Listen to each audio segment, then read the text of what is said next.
In this video, we will see how a quadratic function written in the form y equal to 2x squared plus 3x minus 8. When we move the sliders, we'll see how it affects the coefficient. In this case, it's 2. In the standard equation form, quadratic equation form, it's a. The coefficient of the second term is b, and the coefficient of the constant is c. Now we'll see how changes in any one of these values, a, b, and c, affects the curve. So let's start with a and see what happens when we change the value of a. On your screen, you will see the movement. So I'll move the slider. It's set at the value of 2. Look what happens. As I move the value up, you see the parabola gets narrower and narrower. You see that there? Narrower and narrower. So that gives you an indication of the value of when a changes, what happens. Let's reduce the value of a, and as we reduce it further, you see the parabola extends. When it becomes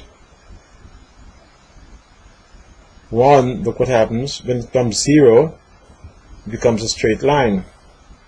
So you see the effect of changes of a on the quadratic. Let's guide back to its original thing, which is, I think it was 2.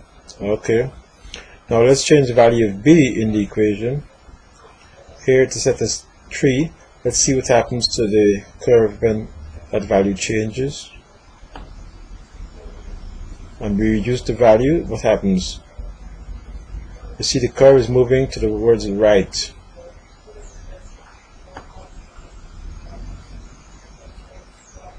As we increase the value of b, look what happens. The curve is moving towards the left.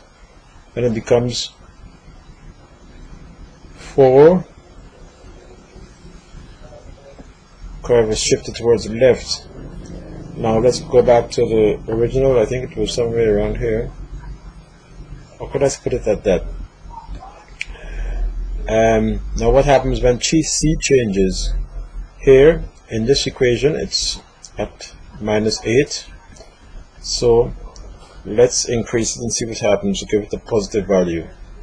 As we increase the value of c, see what happens. The parabola goes above the x-axis. You see that there? When it was minus c, minus 8, it was below the x-axis. So changing the value of c affects the quadratic function.